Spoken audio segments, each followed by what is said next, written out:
Oh, yeah, we'll give it to, yeah, great. Okay, you guys, we are locked in. Now, here's the thing. We created a story here together. We've got our Vault Hunters. We've got Vex in the Fade Fields with a Maliwan sniper rifle with player 1. We've got Rafa with a TDR pistol and the Carcadia bird with player 2. Player 3 has Harlow with a, looks like that's the Vladoff assault rifle. Can you turn it the other way for me? Yeah. And then that's Terminus range. And we got Amon with a Jacob shotgun with player 4 in the Dominion. Fair? This is as fair as can be.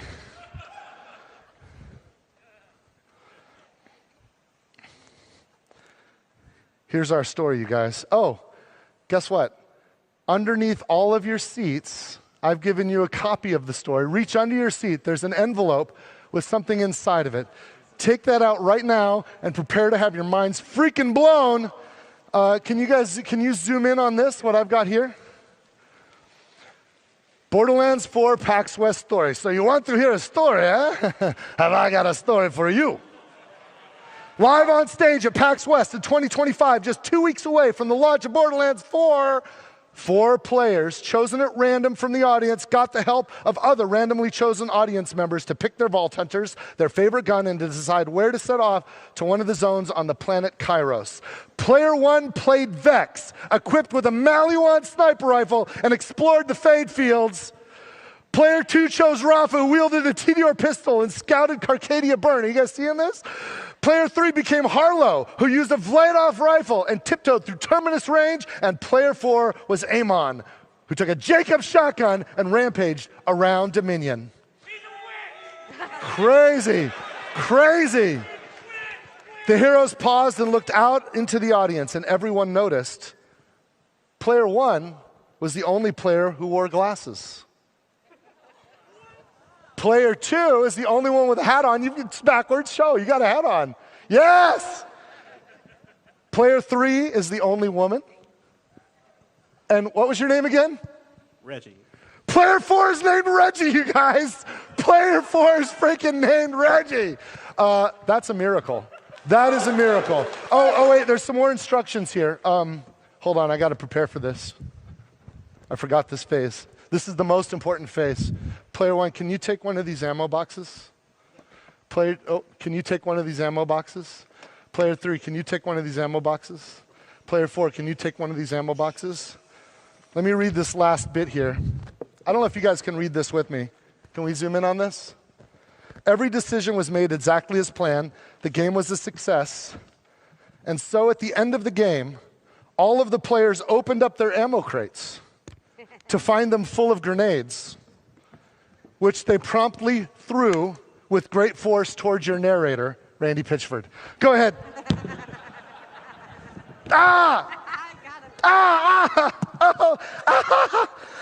Okay. Okay, that's enough. Ceasefire. All right, you guys, we did it. We did it, everybody. We have the Borderlands story. So I'm so grateful. Look at these incredible cosplayers, you guys. Aren't they amazing? And thank you so much to our player volunteers. Thank you, player 1 through 4. Take your grenades, take your ammo crates, and thank you. Yeah, if we can, I guess cosplayers can go this way, and our players can go that way. He'll help you off stage. Thank you guys so much for your help. Cheers, everybody. Wow. So thanks. That was, I wasn't sure that was going to work. I was backstage with the magician friend that helped me with that is a gentleman I've known for about 30 years. His name is John Lovick. His stage name is Handsome Jack. And yes, he's had that name since before Borderlands. And I've known him for 30 years. And we gave this about, I think this has about an 80% chance of working. He gave it an 81% chance. And we did it, you guys, we did it. But here, thanks. But you know what? That was all fun. That was a neat little, it's a trick.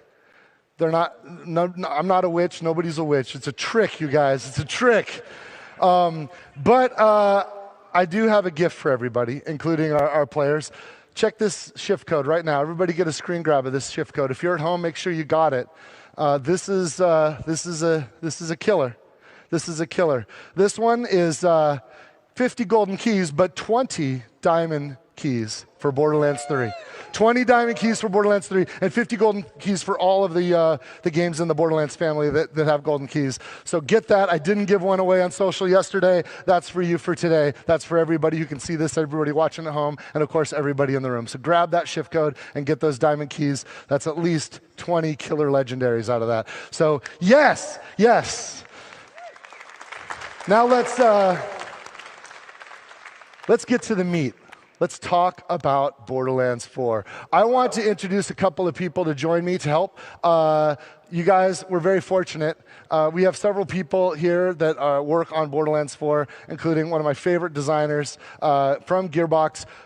Please first welcome Grant Cowell. He's our Associate Creative Director. Grant, can you come out here?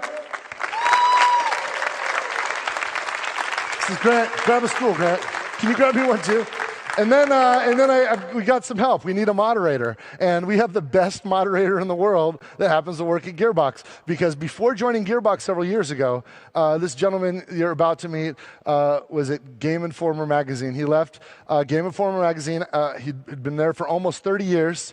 And he left being the editor-in-chief of Game Informer magazine in order to join Gearbox. And he's been working side by side with me every day on Borderlands 4 and all of the great projects we have in development. Please welcome Andy Reiner. Andrew Reiner. Right on. Can you grab us? I'll get a seat. Awesome. Hey, Let's everyone. take this one. And we're gonna chat about what's going on. We're gonna chat about Endgame. You know, there's been a lot of we've done some tours. I went to Southeast Asia and showed a lot of people the game. We had some other people here in the U.S., in Europe, and we've shown some of the game. There's so much we haven't shown yet, but what we haven't really talked about is Endgame. And Grant and I promised that when we come to PAX West, we would talk about Endgame. So you ready to talk about Endgame? Yes, hell yeah. Let's do it. Let's do it. Before we do that, Randy, I just got to know how you feeling right now. We're 14 days away from launch, by the way. Oh, I'm freaking out. We've worked on this game for I've been working on it for over 6 years, since before Borderlands 3 even launched. And we're leaving everything we've got on the field, you guys. Like, I'm literally sweating right now. Our team we've just been killing ourselves trying to make the best Borderlands game we've ever made. And I think we've done it. I think we've done it. And I can't wait for you guys to play it. And I can't wait for day one so that I can finally get on the internet and play with random people, because I only get to see what these guys do. I want to see what you guys do. So I'll be with you playing on September 12th. And we're just 2 weeks. I'm freaking out, you guys. I'm freaking out. We're just 2 weeks away from launch, and we have a lot of the game that we haven't revealed yet. Yes. We're going to do that today. Yes. We're going to talk Endgame, as you just brought up. Yes. And also talk about what's coming next. Yes. And last time at PAX East, I talked a lot, and I didn't let you talk as much. I'm going to do my best. I'm going to do my best to shut the hell up. It's going to be hard, because you know me. I got a big freaking mouth. Yeah, so we're not going to recap anything. You know what game we're making. Grant, let's say everyone here finished the game. They see the credits rolling. Yeah. What happens next? You go through some new missions that we're going to transition you to the end game. We want you to learn how to get into the Ultimate Vault Hunter mode. We're calling it Ultimate Vault Hunter mode because that's the end game that we want players to kind of go through. And you'll have a new mission, takes you through it with new challenges. And this is kind of like an intro to the end game that we wanted to kind of bring everybody into, because there's some lessons from the previous Borderlands that we want to make sure we get right. And we want to kind of explore those lessons and make sure that everybody can go into the end game with nice, smooth transition. Yeah, you worked on Borderlands 3's end game with Mayhem mode. Yep. What can we expect a little bit from in terms of flow and kind of new experiences within Ultimate Vault? We wanted to focus on the player experience. The main thing that we learned from the previous Borderlands to this one is that we don't want players to regrind their weapons. So from Ultimate Vault Hunter mode on, you will be using your end-game weapons and your end-game gear that you farm once. And if that's the gear that you want to use, that's the gear you're going to take. And we're going to challenge you to take that gear from when you get it all the way to the last Ultimate Vault Hunter rank. And we're designing this with co-op in mind, with playing with other players. Dive into that a little bit. Yeah, so break free in our game. We want players to have so many possibilities to play together, whether it's co-op, whether it's in different modes and different ways. You can join your friends, jump into the game with them, and be able to teleport to them, hit the challenge that you want to hit the boss you want to hit, and there's different modes. Cross-platform? Cross-platform, and there's different modes that you can jump in and make sure you can play with each other in the matchmaking pool. Yeah, everybody has their own loot pools. You could be sharing guns. Yep, everything. We're really encouraging co-op. Yeah, we want to make sure that the player expression for what you want to do, there's so many possibilities, and we'll talk about them later on. There's so many possibilities and so many different activities that you can engage in, and no matter what, you can teleport onto your friends and play with them any way possible. And we have a different leveling system. Like when you're playing the main game, you're getting your standard experience. It's this gold meter that you're filling up next to your player level in the lower left-hand corner of the screen. You can see that little gold blip there. We also have something new called specializations. Dive into that. Yeah, so specializations are a brand new skill tree that players will have to invest in, like kind of like a remix of what badass ranks were. And when you beat the game and you unlock specializations, specializations are 4 different play styles that players have to invest in, and you gain specializations points by leveling up. And this is a separate experience pool that will accumulate after you beat the campaign. And if I switch to another character, am I going to have to play through the game again to get those specializations again? No. Once you unlock specializations on one character, it is an account-wide unlock. So you can play a brand new character or play a second character or third character. They will all have specializations. And when you earn XP for that character, you'll earn XP for the specializations. So that you can play with these end-game abilities at the start of the game, at the end of the game, or in the middle of the game on a second or third character. And as you can see in the screen here. It's awesome. Yeah. We're really trying to push the different builds. So with full spectrum arsenal, players can now have ordnance damage be benefited from gun damage. So if you're a gun damage build character and you want to specialize in grenades or heavy weapons, would want to invest in brutal and survivor so that you can equip the full spectrum arsenal, increase your ordnance damage so that you can use all sorts of different weaponry. It's basically like a whole new skill tree for endgame. It's pretty awesome. So you said if you want to play it this way, what if I want to change it up on the fly? You can respec. We have a specialization respec machine. We do want players to kind of stick with their specializations. So there is a cost associated with it, but we do want players to kind of. It's iridium. The cost is iridium. Cost is iridium, but you can mix and match and play your style the way you want. We don't want to deter you from playing the way you want to play. And what can players expect from Ultimate Vault Hunter mode? How do we get into that? So after you beat the campaign, we'll have a set missions that players can kind of engage in. And then when they go through those missions, they'll be faced with different boss challenges that we curated for the testing of your build. We wanted players to be able to maximize on their damage or survivability to take on some of the harder encounters that we've kind of designed for this next step of ranking up your Ultimate Vault Hunter mode. You clocking this, right? So you finish this campaign, you've got a level 50 or something, wherever you're at. Your end credits scroll. Oh, and then you get a new mission. And there's tutorials because there's the whole robust endgame system that we want to make sure you understand and can enjoy. And we'll train you as we go. And it's not just at the first rank, too. We kind of push you to the second rank and third rank, and there's new challenges in every single rank and new replay missions for you to kind of replay through, figure out how to beat that tough encounter with the escalated numbers and health and damage, and use your build to try to escalate the Ultimate Vault Hunter ranks. What are some of these challenges you're talking about? Like, what are players doing here? You'll have to travel all through Kairos, fight certain bosses that we've curated for this experience. Some will be straight-up DPS challenges, and some will test you with multiple mobs, multiple ads, and will hit you from every direction.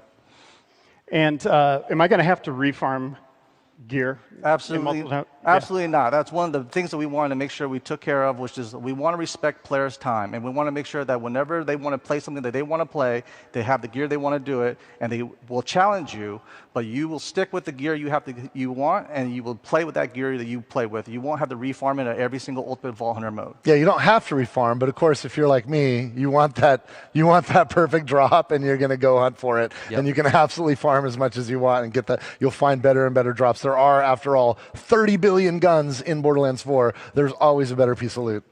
And I should point out, if you're not level 50 when you get there, you're still, let's say you're level 38 or Most something. people will be in their 30s when they start, when they end the campaign. Some of you guys will grind it out and get max level. Some people will be like hardcore and somehow be in the low 30s But yeah. even when you're in the end game, you're leveling up still, and Yes. you're also leveling the Yes. specialization at the same Yes, time. that's right. That's right. Yeah, that's right. And when you do finish the campaign, we'll let you start a new character at level 30.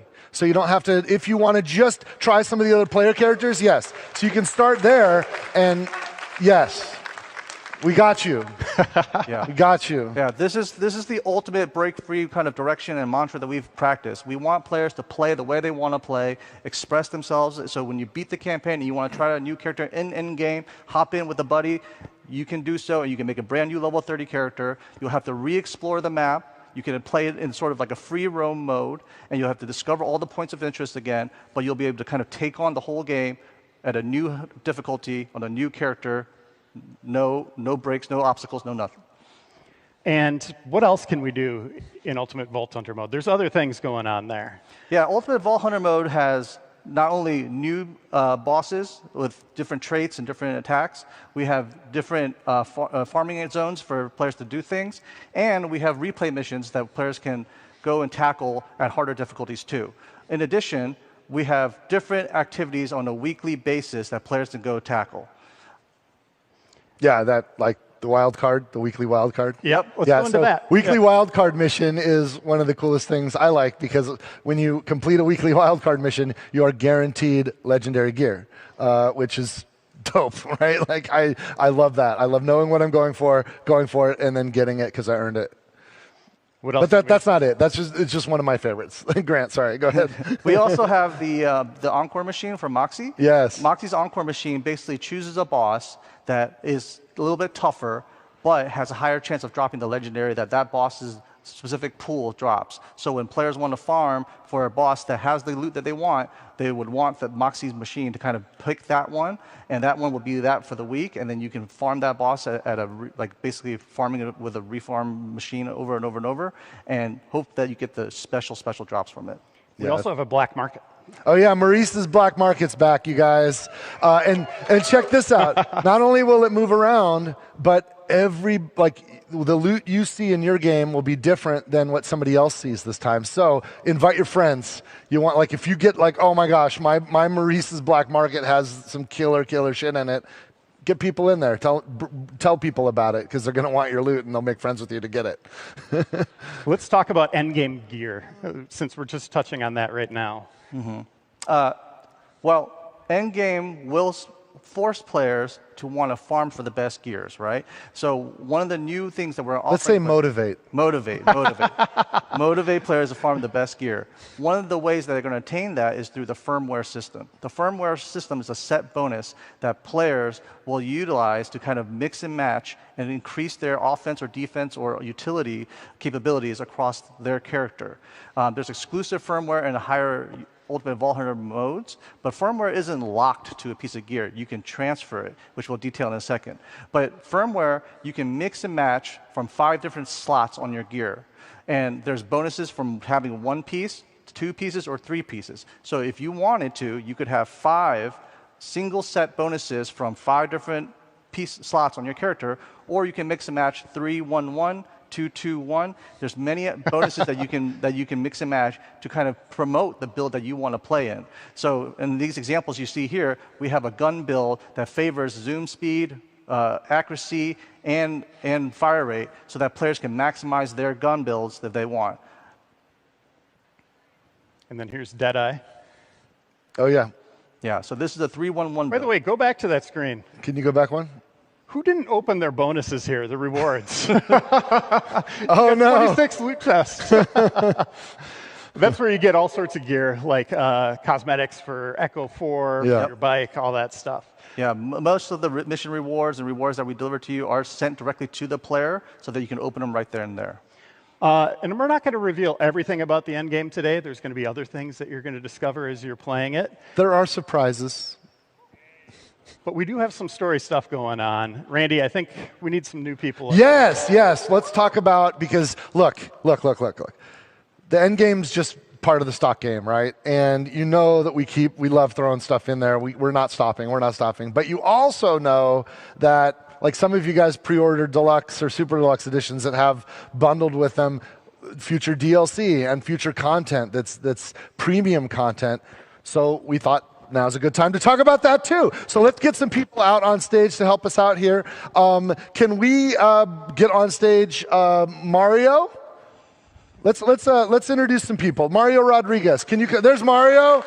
Mario's the senior project producer. Good to see you, buddy. Mario's going to help us with, he's helping with all of the post-launch, the premium post-launch content. So he's producing that stuff up. And also we've got Sam Winkler. Sam, come to the stage.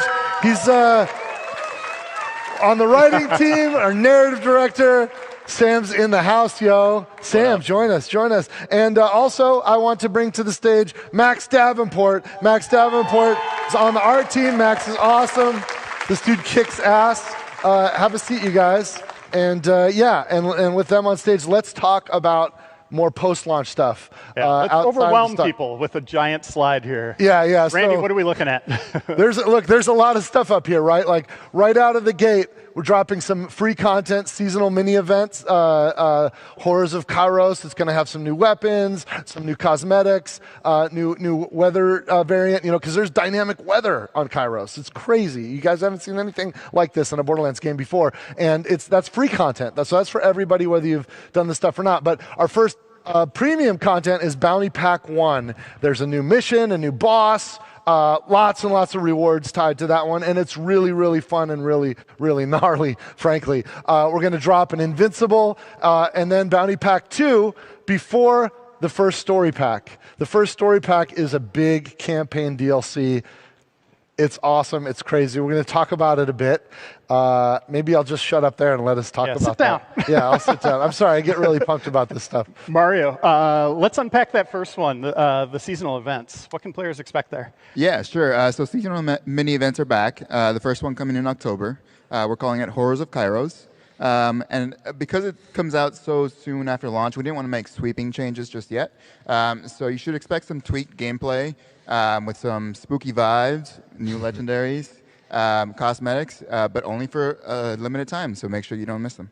And then invincible bosses. You can actually kill these. They're not invincible, but we call them invincible bosses because they're tough. Invincible bosses. And as you can see up there, there's 3 S's. So yes, multiple invincible bosses are planned for release. They'll take place in new arenas all around Kairos. They're a free download for all players, so you all get to play them. They'll use a lot of the traversal mechanics that we already introduced in Borderlands 4, so new ways to play. And yeah, they live up to the Invincible name, so they're going to be tough. So I can't wait to see you all's builds out there. And Sam, the story doesn't end with the campaign. You have big plans for what comes next. Let's talk about some of these first little bits of story that people will be able to play. Yeah, as we noted, we've got the bounty packs coming up, and these kind of content is going to be familiar to anyone who played Borderlands 2. If you remember our Headhunter packs, these are story-focused missions that focus on a particular character and a theme. And our first one is going to be focused on a character named Rush. Some of you may have seen in our promotional, and he's going to be spreading some holiday cheer. And there's a ton of content in these bounty packs. Max, Mario, do you want to kind of walk through? Absolutely. We've got a couple mock-ups and concepts of what you can expect. We love to have fun. Vault cards are back here. We're super excited. This is concept art, you guys. Super excited to offer, some additional cosmetics for people. We've got, I think each one has 24 cosmetics. We've got skins for characters. We've got paint jobs for gear. We've got echo attachments. And I think my favorite thing that's coming out, each one comes with a brand new vehicle. Yeah, new vehicle skin, you guys. Yeah. They were loved by fans in Borderlands 3, so we were so excited to bring them back. And again, they'll have daily and weekly missions, so you can unlock all those awesome cosmetics. As you can see up there, we're killing it with those cosmetics. I think they're pretty cool. And we also have 2 giant story DLCs on the way that are kind of mini games in their own right, like fully featured. Sam, Max, walk us through them. I'm going to throw to Max. All right. Well, who here loves Borderlands DLC? That one guy, yeah.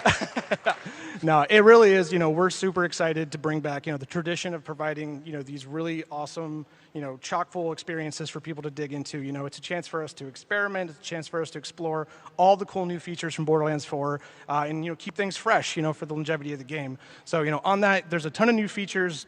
I know, Randy, there's some cool new stuff in the game. Yeah, cool. So our one of our creative directors, Josh Jeffcoat, who I've been working on Borderlands with for 20 years, he pitched me on the story for this, and it's pretty cool. You might get to kill somebody you've really wanted to kill for a long time. I'm just going to leave it at that. Oh, my God. What you want? No, I don't know. We'll see what happens. Our first DLC is going to be reminiscent of Guns, Love, and Tentacles from Borderlands 3. We are leaning forward, some fans. We are leaning forward into cosmic horror. It's going to be bloodier, darker, and we might hear from like a familiar character or two. Familiar and favorite, if I do say so myself. And I should, considering I am the titular character in this here DLC, otherwise known as Mad Ellie and the Vault of the Damned. Now, I'd like to continue interrupting this here sausage fest and introduce to you my fourth favorite writer and also voice of me. Everybody give a big howdy to Jamie Markey.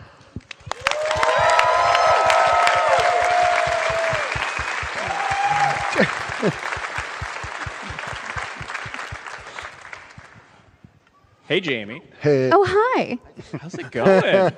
It's weird. It's good though. Yeah. So Jamie's been part of this franchise for longer than I have, for sure.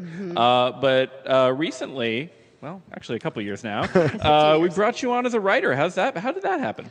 Well, perseverance is important, and I think also it's lovely when a company can look at you and be like, "There's something wrong with her." It's just validating, you know. It's nice to be appreciated.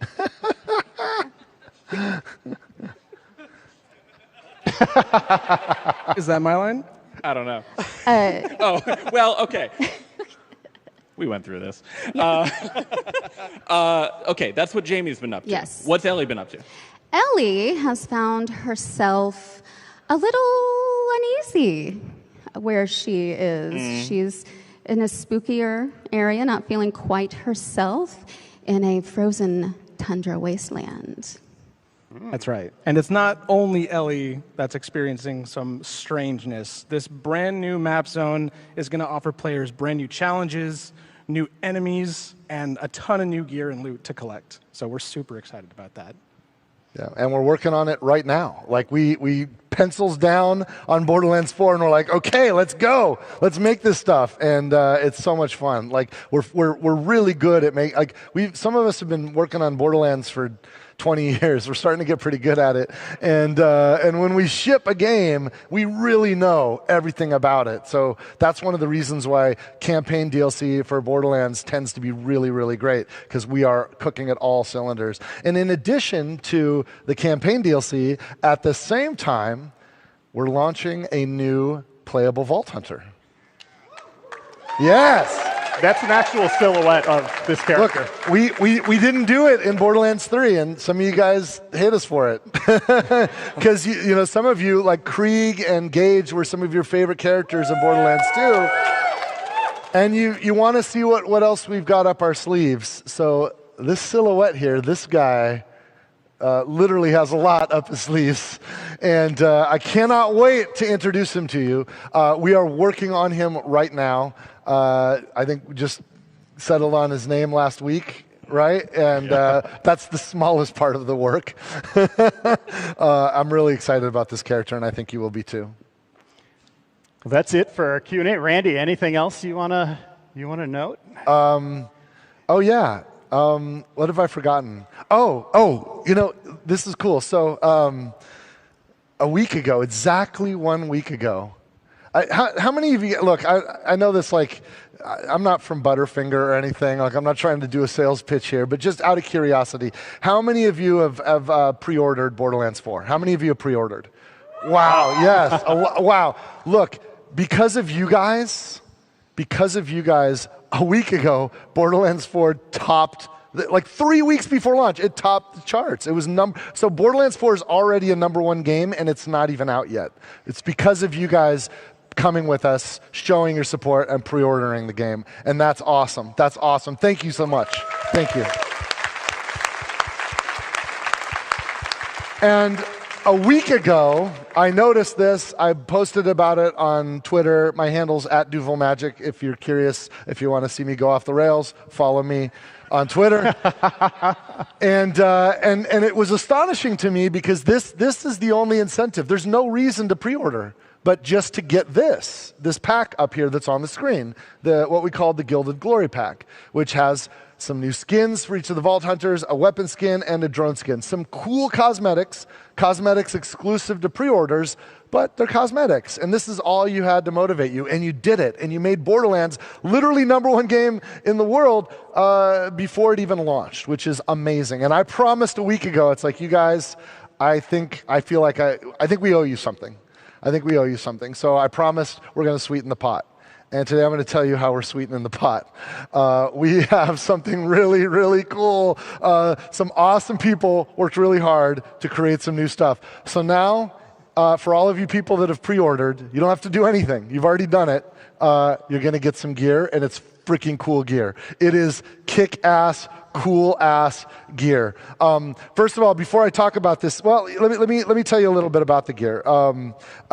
We've got there is an SMG that's a Maliwan SMG. It's a level 1, but it's actually pretty useful at level 1.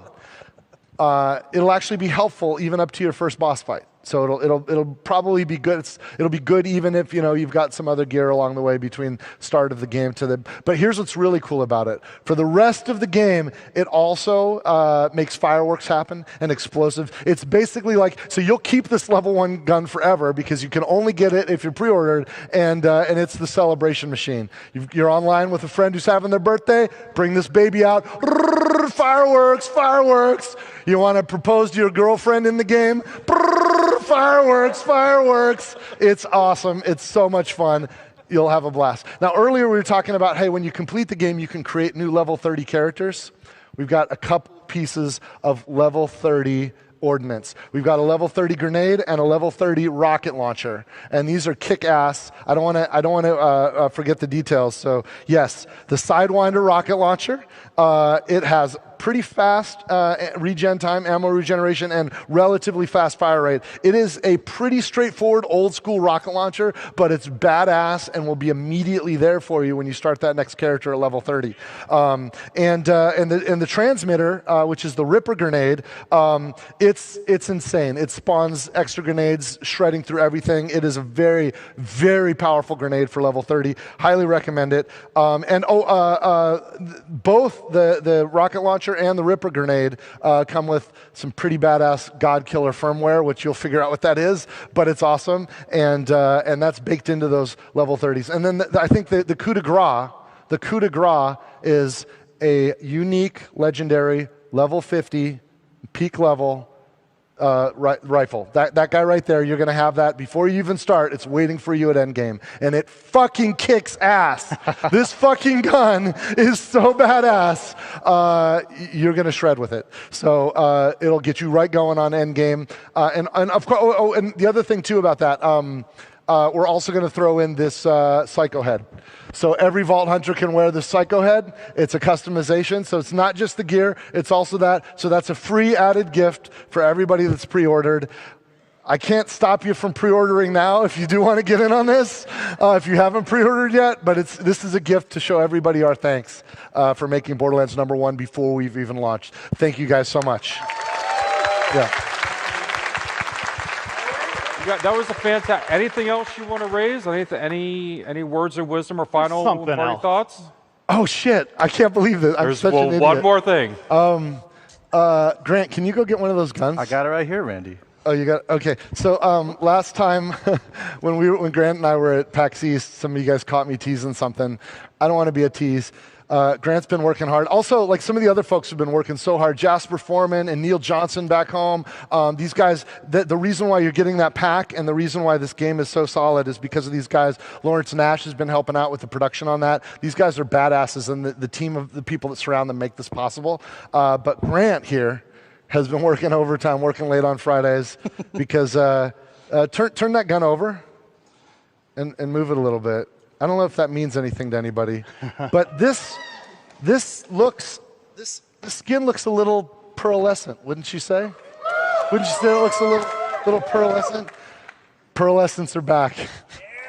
Pearlescents are back, baby.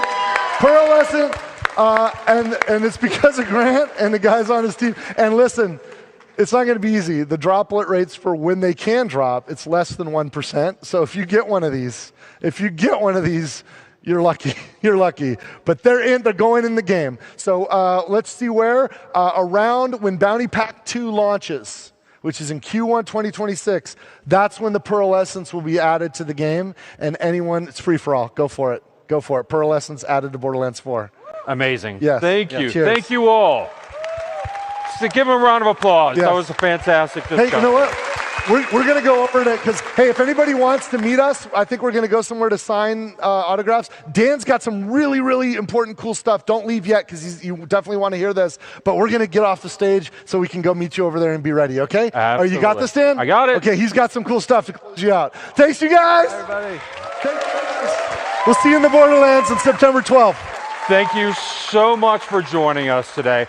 Couple things that I want to give you a heads up on. First, if you are here at PAX, be sure to stop by booth 403. You can play all 4 Vault Hunters this weekend. You can also participate in the Rage Room. I did it. It's amazing. You can break all kinds of things up, really work out some issues, which I kind of loved. Also, if you are in Dallas, if you are coming to Dallas, if you've ever wanted to go to a launch party, come to our launch party on September 12th. You are cordially invited to join us at Gillies and just have a great time with the team. Meet your favorite developers, scan the QR code, and it will take you to a site that will let you know how you can get your tickets. If you're watching online, same invitation goes for you. You are more than welcome to come party with us. Finally, we're going to still be hitting the road. Coming up, we're going to be going to Tokyo. We're going to be hitting Tokyo Game Show. And then later in the year, we're going to be hitting PAX Australia. So if you're planning on going to Japan or Australia, come see us and say hi. And with that, grab a poster on your way out and head over to the autograph signing. Thanks, y'all.